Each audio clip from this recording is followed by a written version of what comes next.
મહત્વના સમાચાર ગાંધીનગરથી ગાંધીનગર બાદ જામનગરની એક પરિણીત મહિલાએ પતિ અને તેના પરિવાર દ્વારા હેરાનગતિ કરવામાં આવતી હોવાનો આક્ષેપ કરી પોલીસ ભવનમાં અરજી કરી છે। મહિલાના જણાવ્યા મુજબ લગ્નના 3 મહિના બાદ જ ત્રાસના કારણે તે પિયર પરત ફરી હતી। બાદમાં સમાધાન થતાં ફરી સાસરે ગઈ હતી, પરંતુ ફરીથી હેરાનગતિ શરૂ થતાં તે ગાંધીનગરમાં પોતાની મહિલા મિત્રના ઘરે રહેવા આવી હતી। મહિલાનો આક્ષેપ છે કે તેના પરિવારના સભ્યો ગાંધીનગર આવી તેની તેમજ તેની મહિલા મિત્રને પણ હેરાનગતિ કરી રહ્યા છે। સમગ્ર મામલે પીડિત મહિલા અને તેની મિત્રે પોલીસ ભવનમાં રજૂઆત કરી સુરક્ષા અને યોગ્ય કાર્યવાહી કરવાની માંગ કરી છે।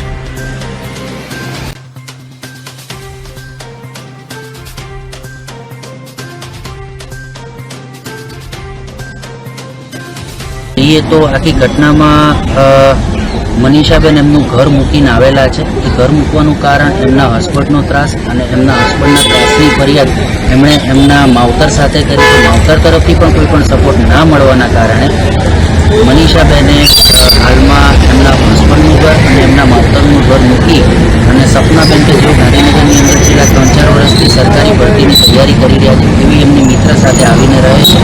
અને એ વાતની જાણ મનીષાબેનના ઘરવાળાઓને થતાં સપનાબેન અને મનીષાબેન બંનેને એમના ઘરની વ્યક્તિઓ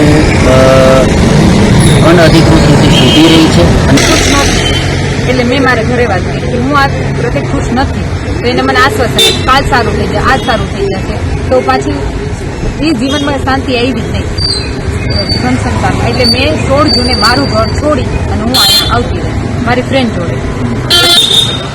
અમારે જીવનો જોખમ છે એટલે અમે અરજી આપી પાર્લી પોલીસ સ્ટેશન। હુમલો તો નથી થયો, આજુબાજુ નજર રાખી અમારા વાહનો ત્યાં જાય ભાઈ કે એનો મેરેજ 3 મહિના પહેલા જબરદસ્તી કરવામાં આવ્યા હતા। એને ટૂંકમાં કહેવાય ને કે 17 તારીખે ઇવેન મારી જોડે સવારે આવ્યા હતા અને એને મને વાત કરેલી કે ભાઈ આવી રીતના મારા મેરેજે જબરદસ્તીથી થયેલા છે અને 3 મહિના મેં ઘર ચલાવવાની ટ્રાય બી કરી છે, છતાં એનું ઘર ન ચાલ્યું। એના પતિ પત્નીની વચ્ચેની વાત છે કે ભાઈ એને જે થયું હોય એના લીધે બેને ત્રાસી જેને ઘર છોડ્યું છે।